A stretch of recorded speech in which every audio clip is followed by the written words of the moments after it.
বিসমিল্লাহির রহমানির রহিম। আসসালামু আলাইকুম প্রিয় ভিউয়ার্স। আশা করি মহান আল্লাহর রহমতে যে যেখানে আছেন ভালো আছেন, সুস্থ আছেন। সবার সুস্থতা কামনা করে আরো একটি ভিডিও নিয়ে আসছি গুপ্তধনের মাতা সীতাগণ্ডী।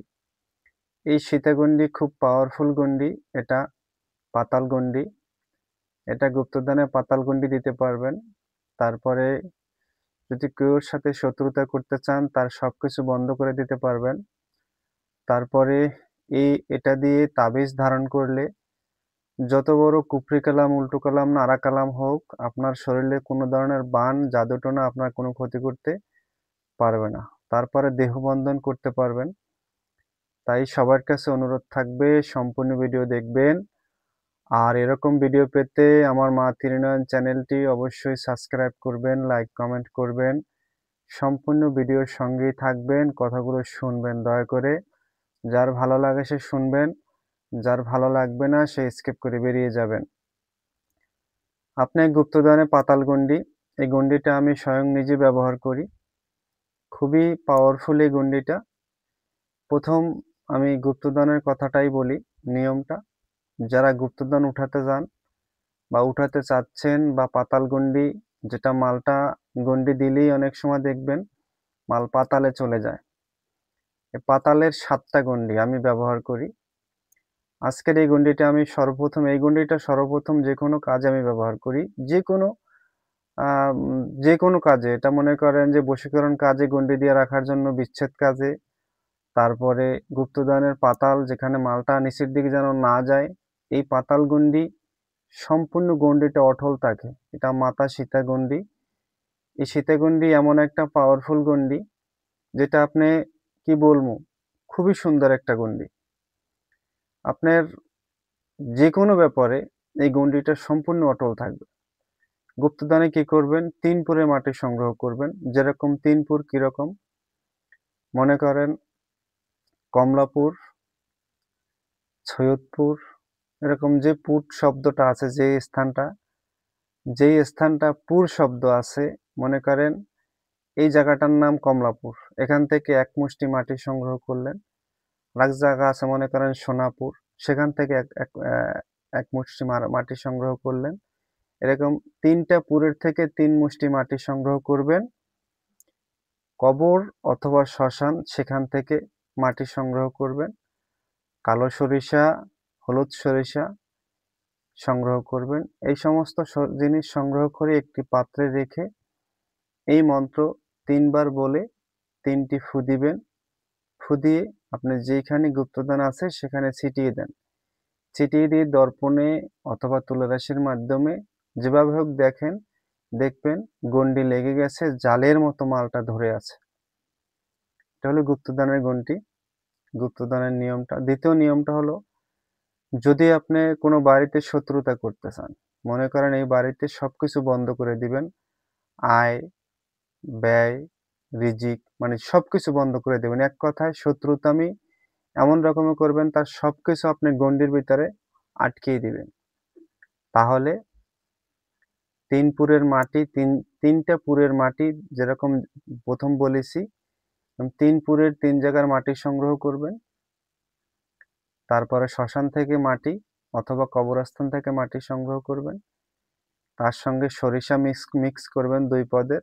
মিক্স করে এই মন্ত্র 3 বার পড়ে মন্ত্র শেষে বলবেন, অমুক ব্যক্তির ব্যবসা বন্ধ, অমুক ব্যক্তির চাকরির সবকিছু বন্ধ, অমুক ব্যক্তির ঘরের যত উপার্জন আসে সবকিছু বন্ধ, অমুক ব্যক্তি এই বাড়ির থেকে যেন চলে যায়। এরকম সবকিছু বলে দিয়ে এটা কিন্তু, যদি কেউ সাথে শত্রুতা করতে চান, এটা কিন্তু সম্পূর্ণ অমাবস্যা তিথিতে করতে হবে। তার বাড়িতে ফেলে দেন। ওই সরিষা, 3 পুরের মাটি, শ্মশানের ছাই অথবা কবরস্থানের মাটি ফেলে দেওয়ার সঙ্গে সঙ্গে দেখবেন 1 সপ্তাহের ভিতরে সে নিঃস্ব হয়ে গেছে। সে একেবারে পথের ভিখারি হয়ে গেছে। সে বাড়িতেও থাকতে পারবে না। 3য় নাম্বারটা হলো, যদি আপনার ভয়ঙ্কর শত্রু থাকে, শত্রুর জন্য আপনি অস্থির হয়ে গেছেন, আপনি ঘরের থেকে বের হলেই আপনাকে শত্রু ক্ষতি করতে পারে, আপনাকে এমন রকমার, এই মন্ত্রটা আমি যখন গুপ্তধন তুলতে যাই অথবা যেকোনো জায়গায় বাসার থেকে যাই, তখন বা থেকে ডাইনের দিকে ৩টা ফু দিবেন, আপনার দেহটা বন্ধ হয়ে যাবে। রাত্রে ঘুমানোর সময় যদি বা থেকে ডাইনের দিকে ৩টা ফু দিয়ে ঘুমিয়ে যান, আপনার দেহটা বন্ধ থাকবে। গুপ্তধন তুলতে যান, যেকোনো কাজে যান, এই গন্ডিটা আপনি বা থেকে ডাইনে ৩টা ফু দেন, আপনার দেহটা বন্ধ হয়ে যাবে। খুব মারাত্মক গন্ডি, মাথাশিতা গন্ডি।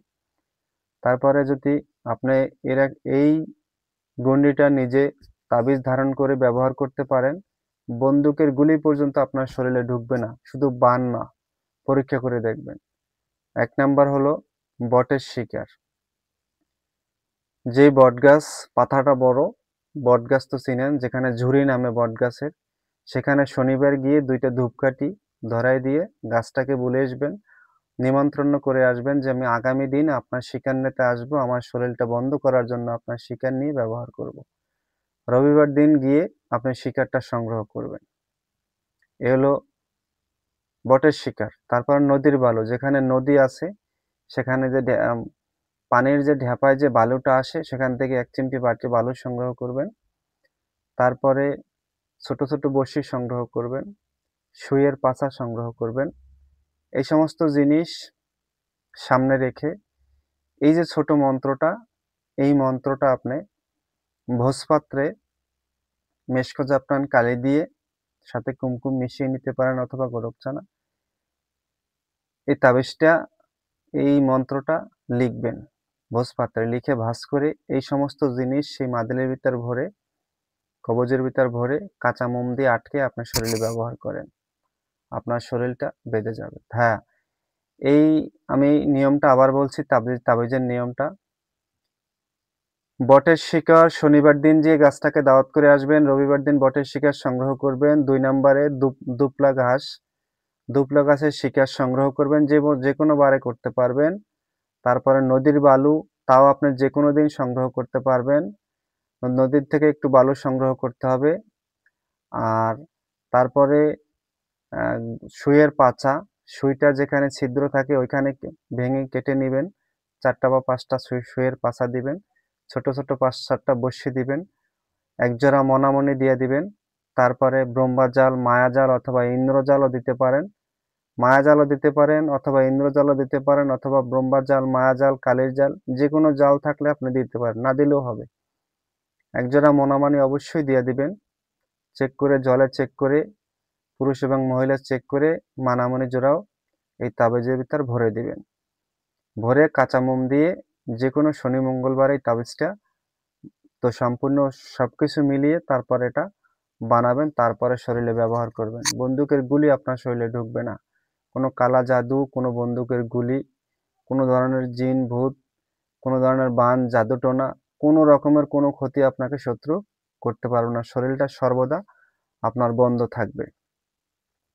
আশা করি নিয়মটা ভালো করে শুনতে পারছেন। গুপ্তধনের নিয়মটা প্রথম বলে দিছি, তারপরে শত্রুকে শায়েস্তা করার নিয়মটা দ্বিতীয়বার বলে দিছি, তারপর তাবিজ ধারণের নিয়মটা শেষে বলে দিয়েছি। অবশ্য ভিডিওটা একটু বড় হয়েছে, সবাই দেখবেন সম্পূর্ণ। আর এই গন্ডিটা খুব মারাত্মক গন্ডি। আর মন্ত্রটা এখন দেখে নেন, মন্ত্রটা এখান থেকে সংগ্রহ করে নেবেন। আর নিয়মটা তো আমি দিয়েই দিছি। সবাই ভালো থাকবেন, সুস্থ থাকবেন। আজ এ পর্যন্তই। আসসালামু আলাইকুম ওয়া রাহমাতুল্লাহ।